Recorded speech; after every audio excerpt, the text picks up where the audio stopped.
Hey y'all, what's up? Welcome to the second episode of Conversations with T. I am Lady T. Unfortunately, tonight I do not have no tea with me, but I have my handy dandy water bottle, and trust me, your girl is thirsty and trying to be really healthy. Not saying that tea isn't healthy, but at this time of night, which is like almost 11 o'clock at night, I don't need no tea. I need water. All right, so let's get started. I wanted to talk about, not specifically just me, but God put it on my heart to talk about perfectionism. This has been a long running trait, issue, whatever you want to call it, in my life, in my family members' lives, in, a couple of friends that I have, just kind of have like this perfectionist trait. And if you're not familiar with the perfectionist like characteristic or trait, it's basically a person who will work hard, and it doesn't matter what gets in the way, whether it's hunger, sleeplessness, anything. Sacrificing self-care, time with friends, family, loved ones, whatever it is, will sacrifice all of that to just ensure that certain things come out to be perfect. So that's been my main issue. I have suffered with that, and I do mean suffered. It has led me to be very, what's the word? Very attentive. I've been called anal. But also there has been a bright side to it where I've gotten like a lot of work done, and I've gotten it done in the considerable amount of time. So I'm definitely the opposite of a procrastinator. I am the person that will be like, oh, we got a class project that's due in 2 weeks. I'm getting started now. Because I never like to work under pressure. Working under pressure, I never do well. I overthink things. I feel like my mind is about to be overwhelmed or explode, and I'm just like, I don't do well. I don't do well under pressure. With certain things, if things are like plannable, I don't do well under pressure. If it's critical or it's like a traumatic situation, especially with me working in mental health, I'm good at it. Like, I respond, I'm calm, I'm thinking everything through, and then I freak out afterwards. A happy medium, I guess you could say. But God has really been challenging me on the perfectionist trait and characteristic in my life, because it means that I literally have to sacrifice. With the perfectionist trait, I feel as though I have to sacrifice my sleep, my hunger, my self-care, hanging out with friends. Like, anybody that really knows me will tell you, Terry will isolate herself, stay in the house until everything that she needs to get done is done. And so, for the past 3 weeks, I was talking about it with, in my other videos, that I have been really having an issue with panic attacks and anxiety attacks. And seemingly, to me, they came out of nowhere. And I was like, why is this hitting me so hard?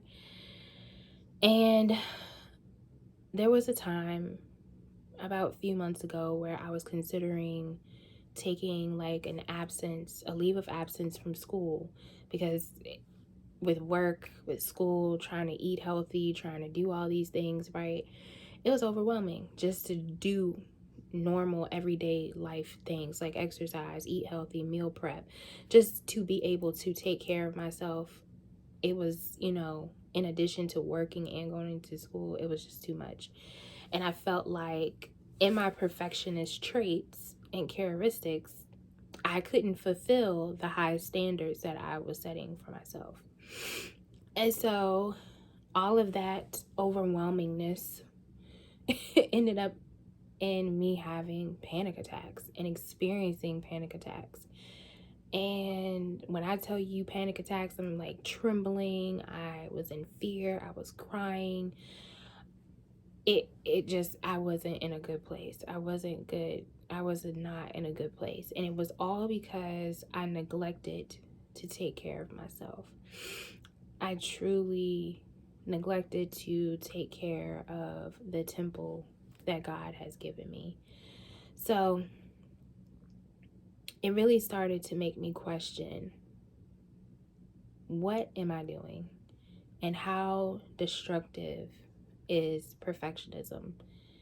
And to me, it's very destructive because it's just like you just move everything out the way. There is no place for God to be in when you're a perfectionist. Like, there's no created space. And if you do create a space for God, he's in a box.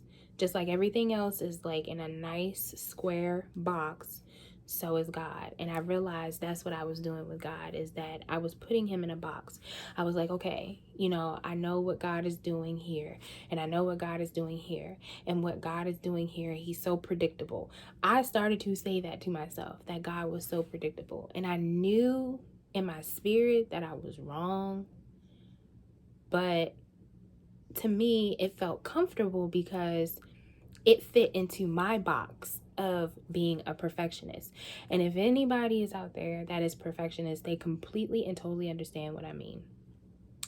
They understand. It's just like you have a structure and you have an ideal. So you want to stick with that structure and ideal. And then when that certain thing starts to mold and seemingly fit your structure and ideal, then everything is great. Everything is fine. Everything is predictable. And so in the past couple of weeks, that has been challenged because the panic attacks were unpredictable. What was triggering them for me was unpredictable. I couldn't grasp at the logic of what was happening to me. And I was just like, God, I don't understand why I'm going through this. Felt like I was just being attacked.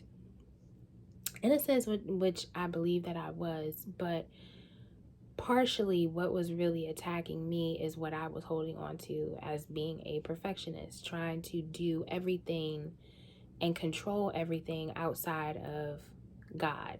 So it was as if, not that me and God had a partnership in life and I'm being obedient to what he tells me to do, but it was more like, okay, God, you have your business over here, I got my business over here. Whatever we do is going to collide and it's going to come together and be fine. Like, that was my logic, and that just wasn't going to operate with God, because God is always in full control. And that's what I had to come to realize, is that God is in control, not me, not my ideal, not my structure, not how I want things to be, not how perfect I wanted everything to be. It was just that. It was just, he was in control, period. Point blank, period, poo. That's it. And there was nothing that I could remotely do about it. There was nothing that I could change it. There's nothing that I can do to remotely recognize and know that this is God. Like, he's gonna, he's gonna change for me. No, it doesn't work that way. And so in the past few days to few weeks, God has really opened up my eyes to see that in that trait of being a perfectionist and having the characteristics of being a perfectionist, I have had a fear of being human, of being flawed, of being a person that is seen as being messed up, or making mistakes, a person that that is not perfect, by no means necessary, and one that is afraid to admit her mistakes with the fear of being looked down upon. And so I was like, that's a problem, because here I am about to be a counselor in the mental health field one day. And how can I, as a person, say, I try my best and I do this perfect, and try to put on this perfect image, but then go into a room and be that open, vulnerable, active listening therapist when someone is pouring out to me all their mistakes and issues, right? Like, I feel like it's an unbalance. I feel like there would be room where there is,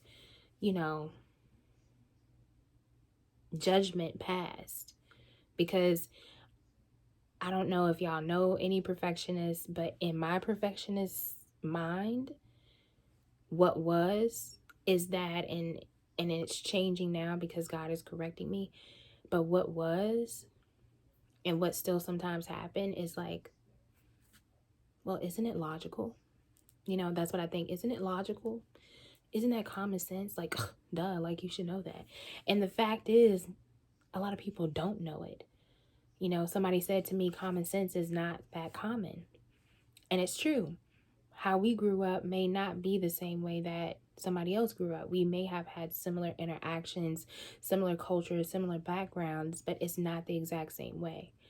And so I felt as though I would be presenting a falsehood if I'm walking into this environment of people being open and vulnerable with me about their mistakes and about their past traumas and life experiences, and I'm not even open with mine. So God has been doing a greater work in me, y'all.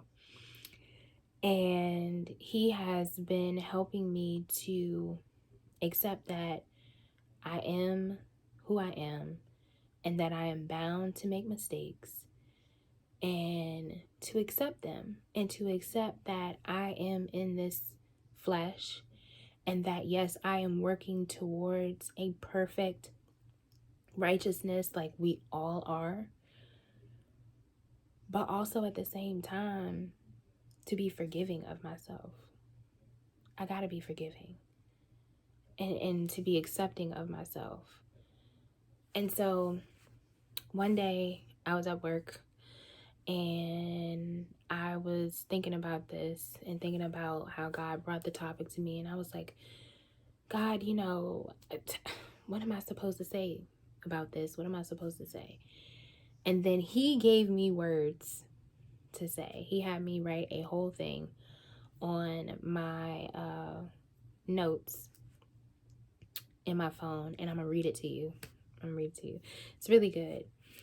And I was like, I didn't think about it this way. So this is what God said to me. When you disrupt people from being who they are, then you disrupt the beauty of who God is, saving grace and mercy. Meaning that when we try to fix people, we interrupt their humanity and try to add our own perfection. Instead of accepting them, praying for them, filling them with the love and acceptance of God, we interrupt the flow of God that abides among a crooked people. It says, look at David, Moses, Ruth, Esther, and many more. What made them beautiful and acceptable in the sight of God is their flaws, because God loved them anyway. That was my just personal add-on.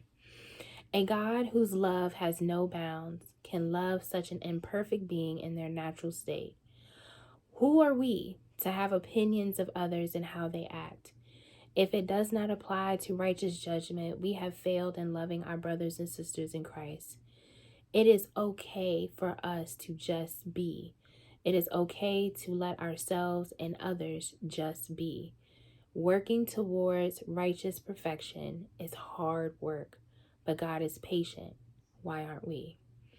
And after I heard that from God, I was like, well, that's a way to put me in my place. But it was just so profound. Like, it's true, when you disrupt people from being who they are and in the capacity of what they are, we have a tendency to forget that God is all good, all loving, all kind, all understanding of who we are, and that he will use our mistakes, that he will use our flaws, he will use the traumas that have happened to us, he will use those life experiences and turn them around for our greater good. Romans 8:28, right? And so it just showed me in what God had presented to me into writing this, is that there is such a beauty in our flaws, and there's such a beauty in our mistakes. Not saying that we should still cultivate those flaws and mistakes. We should cultivate the righteousness that he has set before us to, turn completely away from sin, to no longer be a slave to sin, but to be a slave to Christ. But in that process, I think sometimes we forget that we're in a process, and we're so ready to rush towards progress that we forget that the process itself can be beautiful.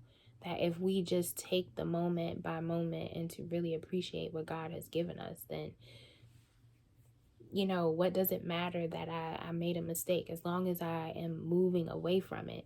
And then I've learned that it also applies to, I know not a lot of people say it, but this also applies to the people that have had repeated mistakes, repeated sins, repeated cycles, and we misstep, or maybe it's not the instructions that we wanted to hear from the Lord, or maybe we can't even just hear the Lord because so much is on our mind. But God is so understanding, and he's so loving, and he's so caring, and he sticks with us, and he just has more patience for us than we have for ourselves. We have ourselves on this like critical like conveyor belt, just inspecting every flaw, every crack, every imperfection. And God look at us as being whole, as being righteous, as being pure. He looks at us as our finished product, even though he knows that we are still working towards our process, but we are still progressing because we haven't stopped breathing. We're still living. We're still waking up. It's learning how to become self-disciplined and allowing God to do that greater work in us, and to know that we're worthy of it. So yeah, that's what I'm learning. I can definitely tell you I haven't mastered it yet, and I know in my lifetime I probably won't master it. But I'm doing it, and I'm accepting it. So for a case and example, one of the ways that I accepted it, perfectionist traits and characteristics of mine come real hard in schoolwork. Like, my classmates can tell y'all, like, I'm on top of the assignments.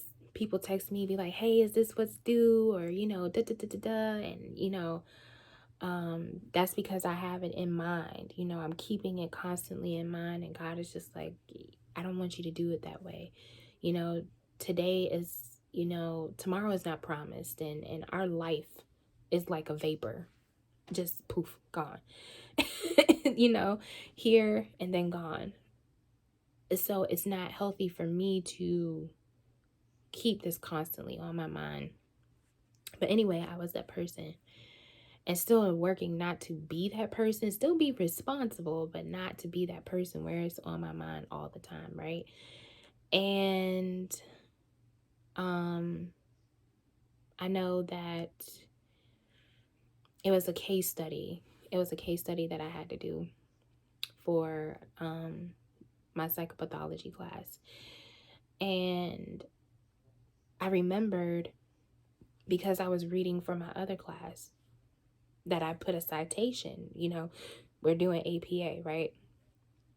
And I put a wrong citation in there, and I was like, oh my gosh. And I could feel like my heart pounding, and I could feel the anxiety just rise up, and I was just like, oh my gosh, I can't believe I did that. And and I had to stop.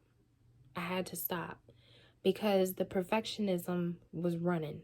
The wheel of perfectionism was running in my head. And I had to stop. I had to be like, it has passed. It is done. I've submitted it. If I get points taken off for that, I'll correct it next time.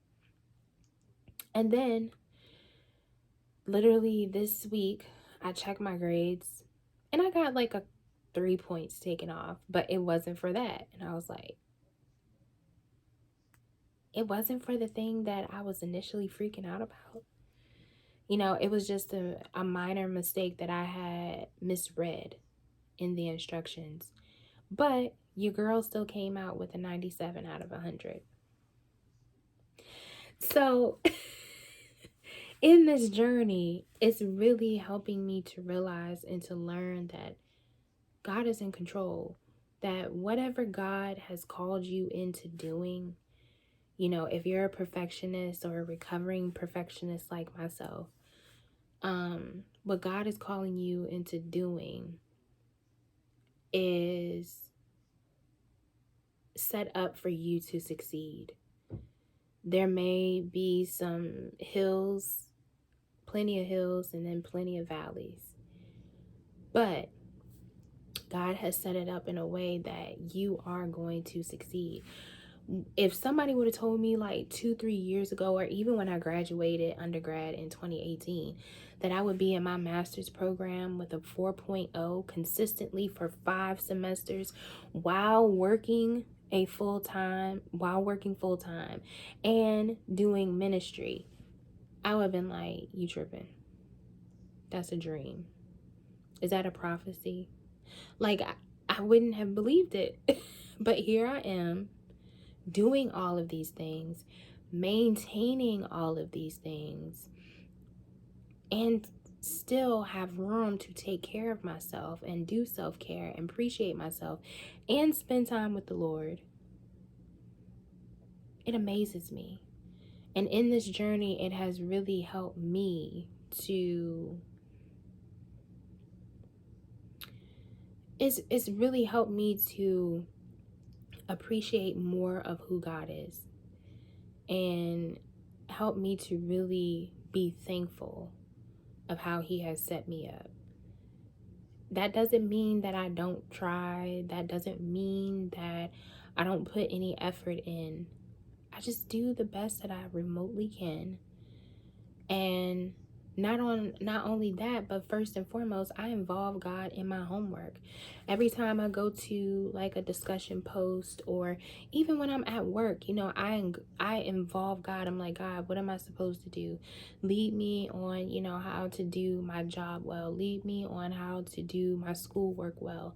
Like this past week was a tough week because I have a lot of stuff due. I have midterms, I have papers, I have a case study, I have discussion posts and all these things. And anybody else, like, a lot of my fellow classmates would be freaking out, and considerably so, and you gotta work full time, and you still gotta do laundry and take care of yourself and do all these things. And it can be very overwhelming and make you want to hide or just procrastinate, do the complete opposite. But I let God direct my paths. And anytime my mind starts to jump or gets anxious about doing something, or, pushing myself, no, you're not going to get no sleep until you get this done, or you're not going to eat until you get this done.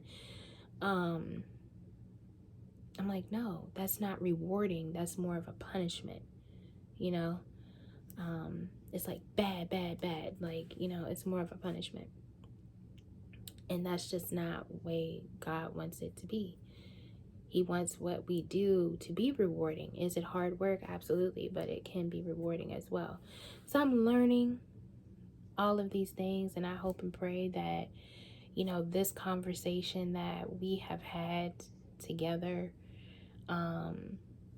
has, helped those of you who have perfectionist traits or characteristics, or maybe somebody that's a perfectionist, or maybe you're kind of interested in how like the perfectionism works. But or maybe outside of all of that, you can just totally relate. You can totally relate with the self-criticism and not being appreciative of oneself and the self-worth pieces. But it is a learning in progress, and I have come to accept it. And am I challenged at times in different ways? Absolutely. But I just remember the foundational piece that God is in control. So, all right, y'all. That's it. I hope that you enjoyed Conversations with T. Please like, comment, and subscribe. For this segment, it comes every 2 weeks, so I will be back in another 2 weeks with a different topic. I wonder where God's going to lead us on that one.